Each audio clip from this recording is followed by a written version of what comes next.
My name is Lisa, and what I'm about to say still gives me the chills.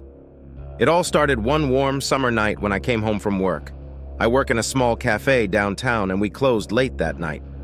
I was exhausted, but the thought of finally relaxing on the sofa with a hot cup of tea in hand gave me strength. As I approached my house, a strange feeling came over me. It seemed that someone was watching me. Looking back, I saw only dark shadows moving under the lanterns. I quickened my pace, trying to push away the disturbing thoughts. The key in the lock turned with a characteristic click, and I entered the apartment. As soon as the door closed behind me, I felt a sense of relief. I took off my jacket and threw it on the chair before going to the kitchen to make some tea. Suddenly, I heard a soft sound like something creaking in another room. The heart began to beat faster. I carefully approached the bedroom door and opened it. It was dark inside, but nothing suspicious was visible. "Lisa, you're just tired," I said to myself and went back to the kitchen. But when I heard that sound again, louder this time, I knew something was wrong. I looked around the room, looking for the source of the sound. My eyes stopped at the window. It was half open, although I definitely remembered closing it before going to work. I went to the window and looked out. The street was empty, but at the same moment, something like a cold breath passed over my skin. I quickly closed the window and locked it. Sitting on the couch with a cup of tea, I tried to calm down, but the feeling that I was being watched did not leave me. The night was quiet, but the silence seemed threatening. That night, I could not sleep. Every sound seemed suspicious and every shadow hostile. I spent the whole night lying in bed, eyes wide open, trying to figure out if it was just a figment of my imagination. The next morning, I decided I needed a distraction. I gathered myself and went to the cafe a little earlier than usual. The day passed in the usual worries: customers, orders, cleaning. But the feeling that someone was watching me did not disappear. In the evening, after the cafe closed, I met my friend Mike. He works in a nearby shop and often comes to our place for coffee after work. I decided to tell him about my suspicions. "Mike, I think I'm being followed," I said, trying not to sound paranoid. He laughed, but then he saw that I was serious. "Lisa, maybe you just thought it, but if it bothers you, let me walk you home today." I nodded gratefully. We walked through the dark streets, and I felt a little more at ease next to Mike. When we got to my house, I invited him in for a cup of tea. He agreed. We sat in the kitchen, laughing and talking. It seemed that my fears were left somewhere behind, but suddenly we heard the same screeching sound as last night. Mike raised his eyebrows and stood up from the table. "Did you hear that?" he asked. I nodded, feeling my heart start to race again.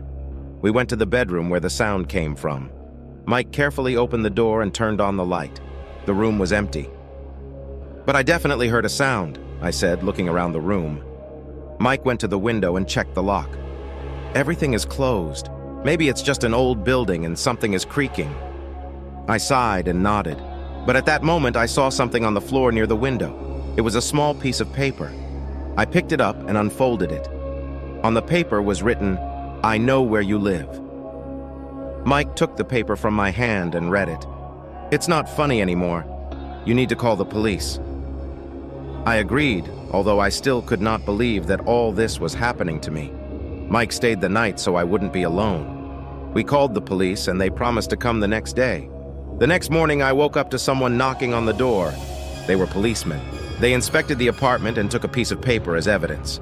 They asked me if I had any enemies or anyone who might wish me harm. But I couldn't remember anyone. The policemen said they would keep me posted and left. Mike stayed with me a little longer, but then he had to go to work. I was left alone in an empty apartment, feeling defenseless and scared. It seemed to me that this was only the beginning of something terrible. I could not even imagine how true my fears were. After Mike left, I tried to occupy myself with household chores to keep my mind off what had happened. But every creak of the floor, every sound outside the window made me shudder.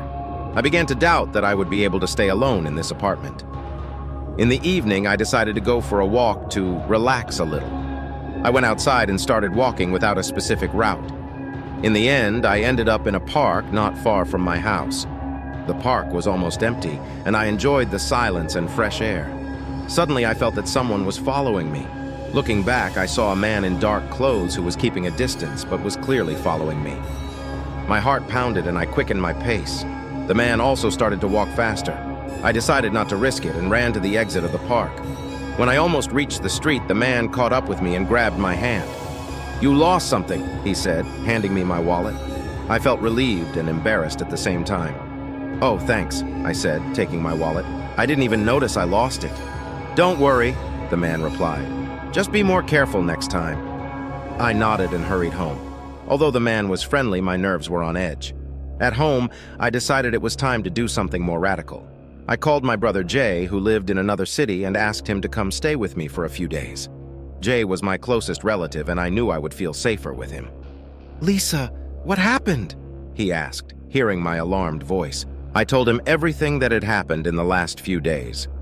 Jay immediately agreed to come and said he would be with me the next morning. When I finished the conversation, I heard a soft sound in the corridor again. I slowly walked to the door and saw that the front door was slightly ajar. It was impossible because I always locked them. I froze in place, realizing that someone could have entered the apartment. Armed with a kitchen knife, I carefully went around all the rooms but found no one. The door was intact, but this fact did not reassure me. The next morning, Jay arrived and, seeing me in this state, took control of the situation. He installed a new lock on the door and suggested installing an alarm. We also called the police to report the latest developments. The police promised that they would increase patrols in our area, but I still felt unsafe. Jay stayed with me for a few days, and it took some of the tension away. But when he left, the fear returned. I didn't know what to expect next, and every day became a test for me. And it was then that I began to notice that someone was systematically rummaging through my things, leaving marks that might not have been visible to anyone else, but not to me. My life turned into a series of anxious days and sleepless nights. I began to notice that some things in the apartment were out of place. At first, these were small things. The books that I definitely remembered putting on the shelf ended up on the table.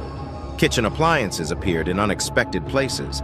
But over time, everything became much worse. One day when I came home from work, I found my phone in the kitchen, although I must have left it on the bedside table in the bedroom. It seemed like a small thing, but I had an unpleasant feeling that someone was in my apartment. I checked all the locks and windows, but found no signs of a break-in. The next day, I noticed that some of my personal belongings were missing. These were old letters, photo cards, and even some jewelry. I called the police and reported it. They checked the apartment again, but found nothing. I started to feel like I was losing my mind. One night, I decided to leave the camera in my bedroom to see if anything strange happened while I was away. The camera was hidden inconspicuously on the shelf, and I was sure that no one would notice it. When I got home and watched the recording, my heart stopped. The video showed someone wearing a mask carefully entering my bedroom, rummaging through my things and then disappearing from the frame. This someone moved so quietly that no sound was heard. I immediately called Mike and told him what I had seen. He came right away and watched the video with me. His face became more and more serious with every second he watched. "Lisa, this is no joke. This someone clearly knows how to stay hidden. We need to take serious action," he said. Mike advised me to move in with him for a while until we could sort out the situation. I agreed, although I did not want to leave my apartment, but the fear for his life won. We packed my essentials and drove to Mike's. His apartment seemed like a fortress compared to mine. He made sure I felt safe and even installed extra locks and cameras. We spent several days watching videos from my apartment and discussing possible actions. Police continued to investigate, but there were no new leads. My life became like a nightmare from which I could not wake up. But one evening, we got a new record. The video showed the same masked man again. He entered the bedroom, but this time he did something strange. He approached the camera, took off his mask, and looking directly into the lens said, "I see you, Lisa, and soon we will see each other in person." My heart stopped. It wasn't just a random burglar. This person knew my name and wanted me to know that he knew me. Mike immediately called the police and they arrived within minutes. But again, they found no trace of the man. They reviewed the tape and began to organize protection for me. But I no longer felt safe, even in Mike's apartment. We spent the next few days in constant anticipation of something terrible. I didn't know what would happen next, but I knew it was just the beginning. That man was somewhere nearby, and he wasn't going to stop. Mike and I began seriously preparing for a possible attack. He installed additional cameras and an alarm system in his apartment. The police promised to make frequent patrols in our neighborhood, but I still couldn't shake the feeling that danger was closer than it seemed. One evening, as we sat in Mike's living room discussing our plans for the future, I suddenly felt a chill run down my spine. I looked around but didn't see anything unusual. However, this feeling did not disappear. "Mike, can you feel it?" I asked, trying to understand if it was just my imagination. He looked at me with concern. "What exactly?" "It's like someone's watching us. I can't shake the feeling," I replied, wrapping my arms around myself as if that would protect me. Mike got up and checked the windows and doors, but everything was closed. He walked over to the camera and checked the live image, but saw nothing suspicious. "Lisa, everything is fine. We are under surveillance and the police will be here soon," he reassured me, although he looked worried himself. We decided to leave the cameras on for the night and went to bed, trying to get some rest. But in the middle of the night, I woke up from a strange sound. It sounded like a soft rustling, like someone crawling in the dark. I carefully got out of bed and approached the bedroom door. Mike also woke up and came to me. "What happened?" he asked in a whisper. "I heard a sound," I replied, pointing to the door. We carefully opened them and went out into the corridor. The sound was getting louder and we went to the kitchen. When we turned on the light, we saw that the locker doors were open and everything was scattered on the floor. But the worst thing was that someone left an inscription on the wall. "You will not hide from me." Mike immediately called the police and they arrived within minutes. They examined the apartment but again found no trace of the burglar. They reviewed the video from the cameras but did not see anything suspicious. It seemed impossible. The police advised us to leave the apartment for a while and move to another place.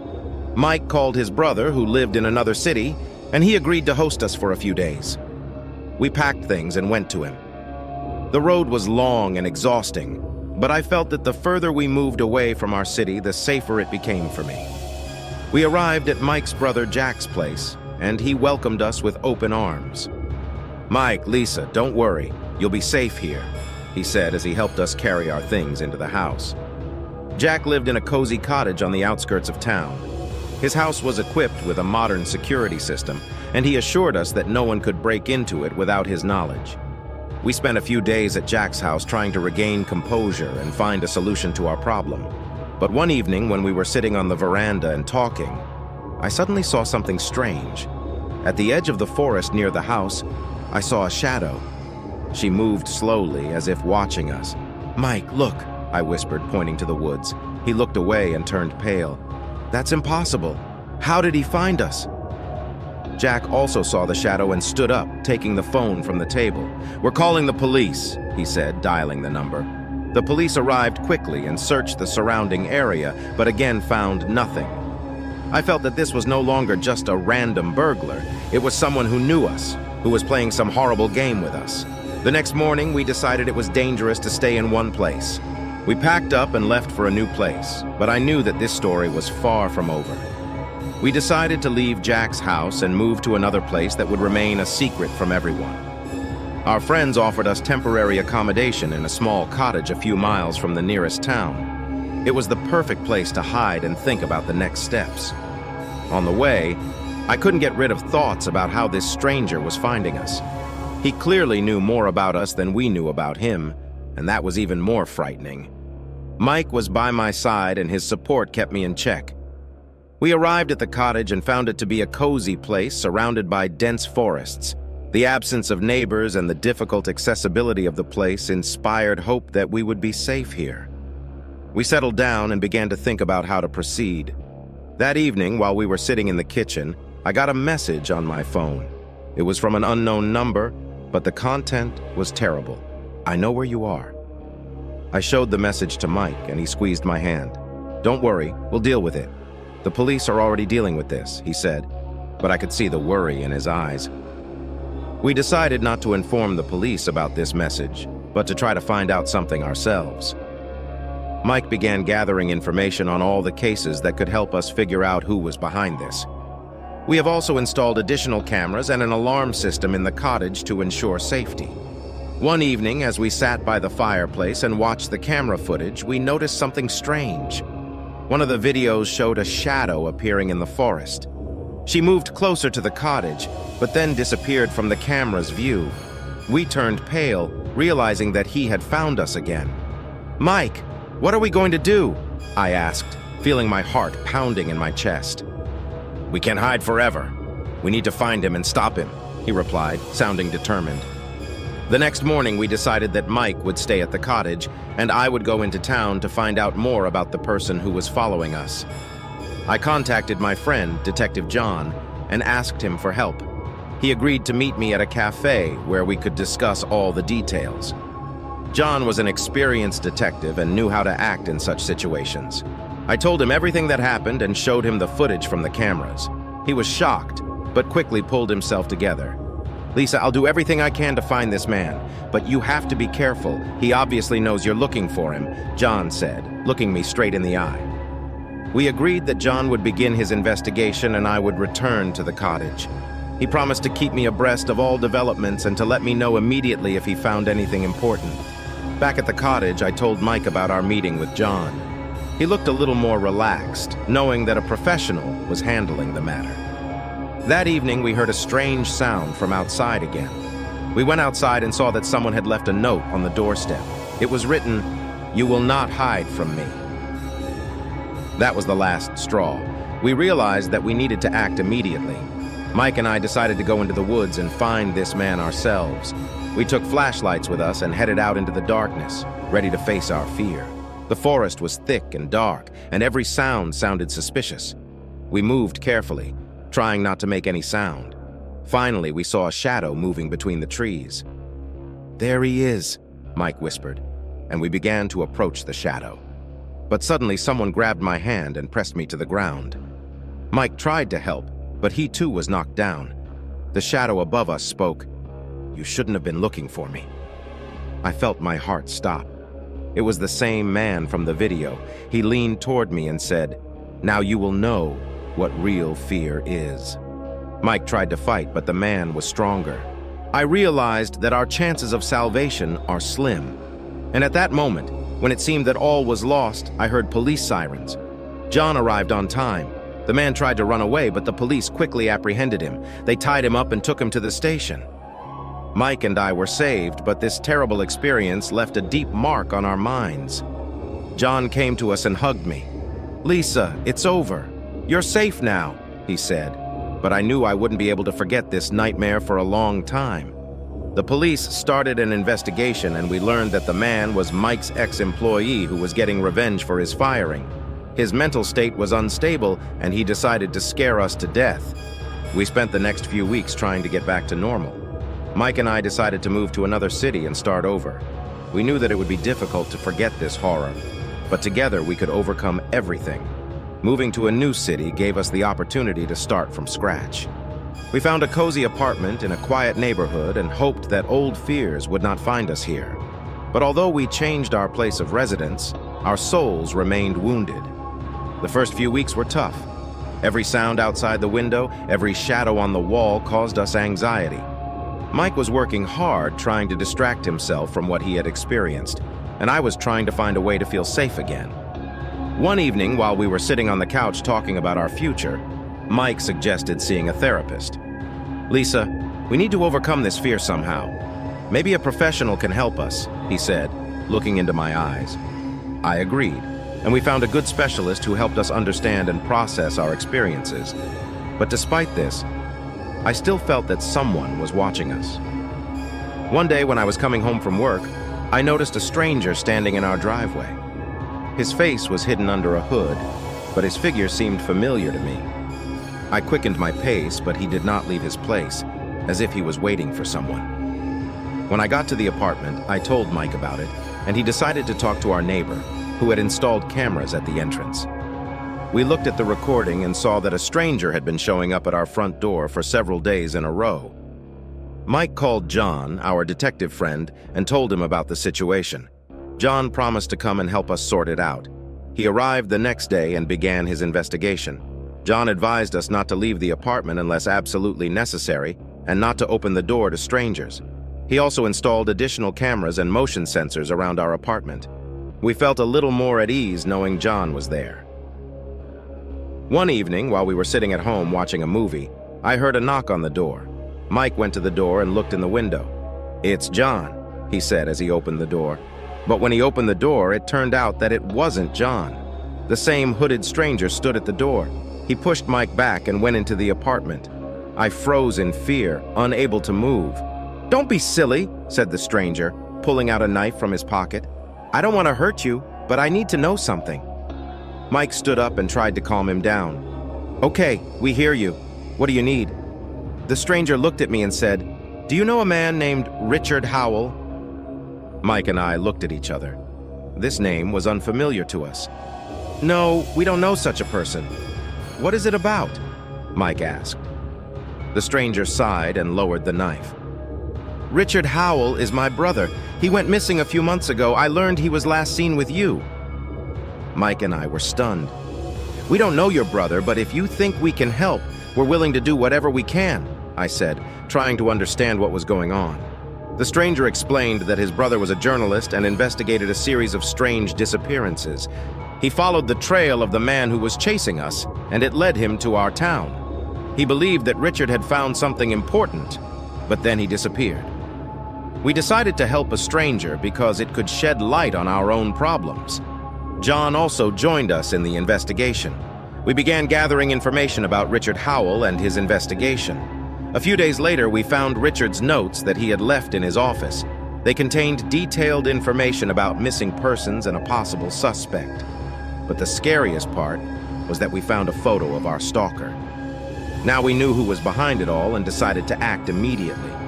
We devised a plan to catch him and hand him over to the police, but as we prepared for it, I couldn't shake the feeling that this nightmare wasn't over yet. The feeling of fear and the unknown haunted us every minute. We began to act cautiously so as not to arouse the suspicion of our pursuer. Our team consisted of myself, Mike, John, and a stranger we now knew as Alex, Richard Howell's brother. We devised a plan to trap him using the information Richard had gathered. John suggested that we leave the apartment for a few days and hole up in a motel to give our pursuer the feeling that we had given up the fight. We agreed to this, but left hidden cameras and sensors in the apartment to monitor every movement. We spent a lot of time at the motel discussing our actions and trying to find new tracks. One evening, John received a call from a colleague who said that movement had been detected in our apartment. "Heads over there," John said, looking at us. "Time to act." We quickly got together and went to our apartment. John alerted the police and they were ready to come to help at any moment. When we arrived at the place, we saw that the door of our apartment was open. We entered cautiously, keeping our phones and flashlights at the ready. The living room was dark, but we could hear someone moving in the other room. John motioned for us to be quiet and went to the bedroom door. He opened them with a sharp movement, and we saw our pursuer rummaging through our belongings. "Stand! Police!" John shouted, pointing the flashlight at him. The man froze and raised his hands, but there was a strange smile on his face. "You think it's all that simple?" he said, slowly lowering his hands. Suddenly, he pulled something out of his pocket and threw it in our direction. It was a small device that emitted blinding light and smoke. We were trapped, unable to see anything around us. When the smoke cleared, we saw that the man had disappeared. John rushed to the window and saw his shadow disappearing into the darkness. "He got away, but we'll catch him," John said, calling for help. We knew he wouldn't go far. John and a few police officers gave chase while Mike and I stayed in the apartment to think about our next course of action. Alex sat next to him, holding his head in his hands. "I thought we could stop him," he said with a stifled sigh. Mike put his arms around me and whispered, "We're going to do whatever it takes to put an end to this. We're stronger together." A few hours later, John returned. "We found his hiding place," he said. "He's hiding in an abandoned warehouse on the outskirts of town. We're going there immediately." We went with the police to the warehouse. It was dark and cold, and every step echoed in the empty room. We divided into groups and began to search the warehouse. Suddenly, I heard a scream and saw one of the policemen fall to the floor. He was hit from behind. I was scared, but I couldn't allow myself to panic. Mike and John and I continued to push forward. We found him on the second floor of the warehouse. He was standing with his back to us, holding a knife. "This is the end," John said, pointing the gun at him. The man turned and looked at us. "You don't understand that I don't do this for nothing. There are things you better not know," he said, and suddenly rushed at us. John fired and the man fell to the floor. The police quickly ran to him, but he did not move. We stood looking at him and felt mixed emotions, relief and horror. The next day, we learned that this man was involved in a series of disappearances and murders that Richard was investigating. His mental state was unstable, and he believed that in this way he was saving people from a greater threat. The investigation continued, but we knew that now we could start living again without fear. Mike and I decided to stay in our new city and build our lives from scratch. We were grateful to John and Alex for helping us through this nightmare. Although we will never forget those terrible days, we knew that together we could overcome any difficulties. Life goes on, and we were ready to meet it with new hopes and dreams. A few months passed and life began to return to normal. I started working again and Mike got a new job too. We tried to restore our relationship and forget about what happened. But sometimes fear and anxiety still visited us, reminding us of what we had experienced. One morning, while I was having breakfast and watching the news, I became interested in an article about a series of unsolved disappearances in a neighboring state. The article mentioned the name of Richard Howell and his investigation. I felt a chill run down my spine. Mike also noticed the article and approached me. "You should read this," I said, showing him the screen. Mike read the article and frowned. "Maybe it's just a coincidence, but we can't ignore it. John should know about it." We called John and told him about the find. He agreed to meet with us to discuss possible connections between these disappearances and Richard's case. We met in a cafe where we had previously discussed our investigation. John was worried but focused. "This could be an important clue," he said, looking over the paper. "We need to contact the detectives from that state and find out more." A few days later, John informed us that the detectives had agreed to cooperate and sent us copies of the investigation materials. We began to study the documents and look for possible connections. And the more we dug into this matter, the more questions appeared. One evening, while Mike and I were sitting in our apartment, I received an email from an anonymous sender. There was only one sentence in it: "You don't know everything." A file with documents was attached to the letter. Mike and I opened the file and saw some photos and notes. One of the photos showed a man hiding behind a mask. The notes mentioned the names of people who had disappeared and the places where they were last seen. "It looks like a lot more than we thought," Mike said as he looked through the documents. "Maybe it's a whole network." We decided to let John know about this letter and our guesses. He came to us the next day and reviewed the materials. "This is serious," he said with a frown. "We have to be careful and not trust anyone. Maybe it's not just one person, but a whole organization behind it." We began working with detectives from other states to uncover this network. The investigation lasted several months, and each new trail led us to new mysteries. We discovered that many of the missing people were involved in the investigation of corruption and criminal activity in various fields. One day, when we found an important piece of evidence that could shed light on the whole case, someone tried to intimidate us again. We received a note threatening that this time there would be no second chance, but we decided not to give up. John arranged a meeting with a journalist who was willing to tell our story. We knew the truth could be dangerous, but it was the only way we could stop this web and save others. The publication of the article caused a great resonance. The police and the FBI sprung into action, and we felt that justice was finally being served. But the threat still remained. One evening, when we were returning home, I felt that someone was following us. We quickened our pace, but the shadow behind us did not disappear. Suddenly, someone grabbed me by the shoulder and pressed me against the wall. It was the masked man we saw in the photo. "You made a big mistake by going public with all this," he said, looking me straight in the eye. "Now you will reap the consequences." Mike tried to intervene, but the man was stronger. He punched Mike and knocked him to the ground. I could feel the fear paralyzing me, but I couldn't allow myself to give up. I pushed my husband away with all my might and rushed to Mike. That evening, we realized that the threat had not yet passed, but we also knew we had to keep fighting. The truth was on our side, and we could not back down. We knew it was time to end this story once and for all. After the attack on us, Mike and John and I joined forces to gather enough evidence to find the leader of this criminal network. We spent the last few days in a thorough analysis of all the documents and materials we received. Finally, we discovered that all threads lead to one person, an influential businessman who was involved in corruption and human trafficking. We gathered all the information and passed it on to the police and the FBI. They organized a special operation to arrest him and everyone involved in this network. Mike and John and I traveled with them to witness the final stage. The special operation was successful. The businessman and his accomplices were detained.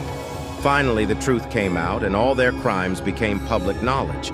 After that, we felt we could finally breathe a sigh of relief. The criminal network was destroyed and we could return to normal life. Mike and I decided to move to another city, away from all these terrible events, and start a new chapter in our lives. John remained our friend and kept in touch. This story taught us that even in the darkest times, one cannot lose hope and faith in justice. We went through a lot of fear and pain, but in the end, we came out victorious.